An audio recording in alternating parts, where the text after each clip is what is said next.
I'm not crazy. I knew that was what they thought, what they all thought, but they were wrong. I have spent weeks, maybe even months, trying to make them understand. Not that it mattered. Nobody listens to me.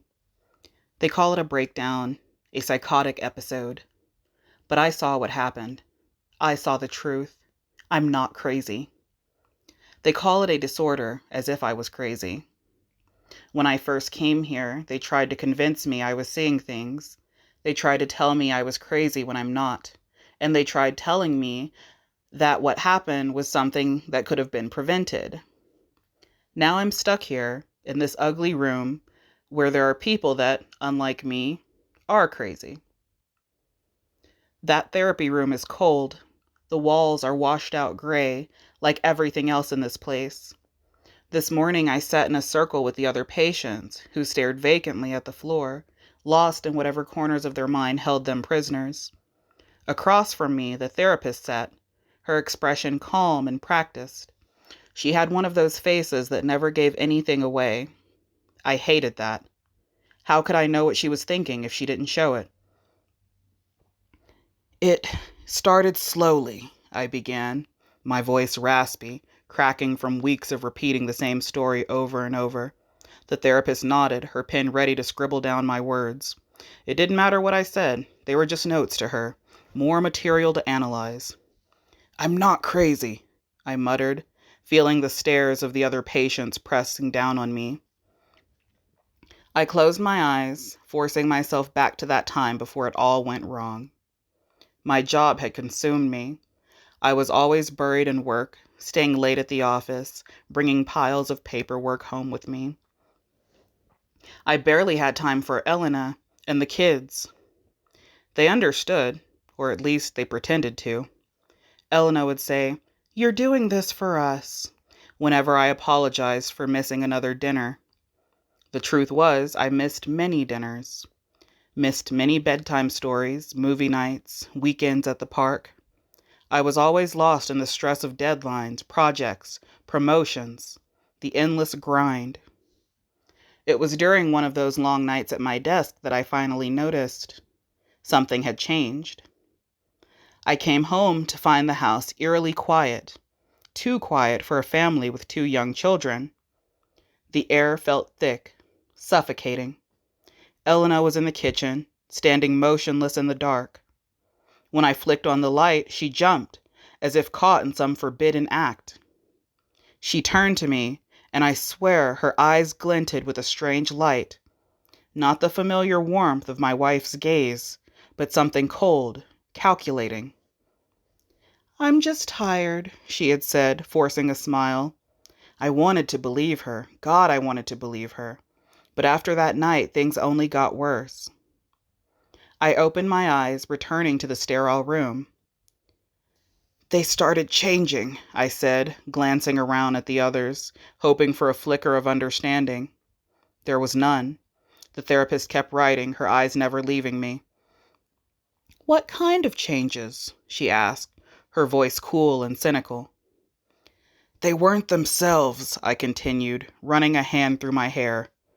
"Elena's voice, it was off. She pronounced words wrong, and there was this strange rhythm to her speech. At first, I thought she was just mocking me, making fun of how I wasn't around much."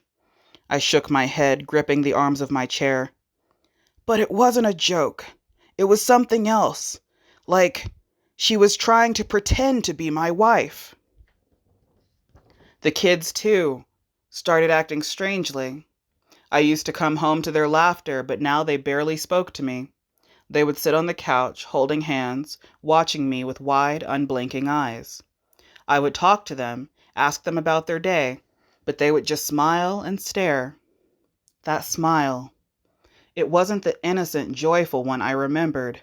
It was wrong, like a mask stretched over their faces. At night, I would wake up and find them standing in the doorway of our bedroom, just staring, I said, my voice quivering as I recounted those moments. They whispered to each other. It was like listening to the wind howl through a forest, All hisses and clicks. No comprehensible words at all. The therapist scribbled something in her notebook, glancing at me over the rim of her glasses. "And did you try talking to them about this?" she asked, her tone almost mocking. She didn't believe me. None of them did. "Of course I did. I'm not crazy," I snapped.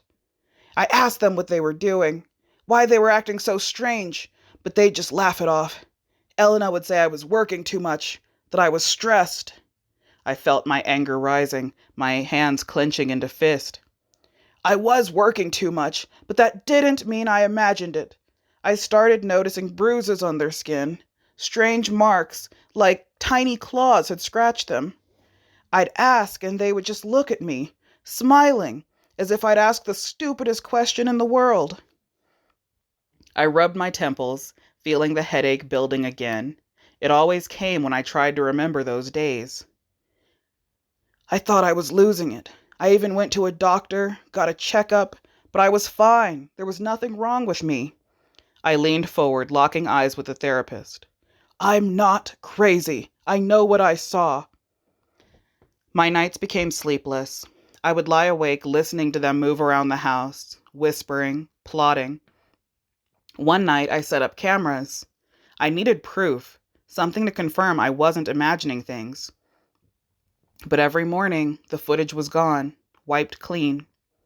I confronted Elena, demanding to know what was happening. She just looked at me with that look, that cold, unfeeling stare. "You're not well," she said. "You're working too hard." I gritted my teeth, feeling the sting of those words.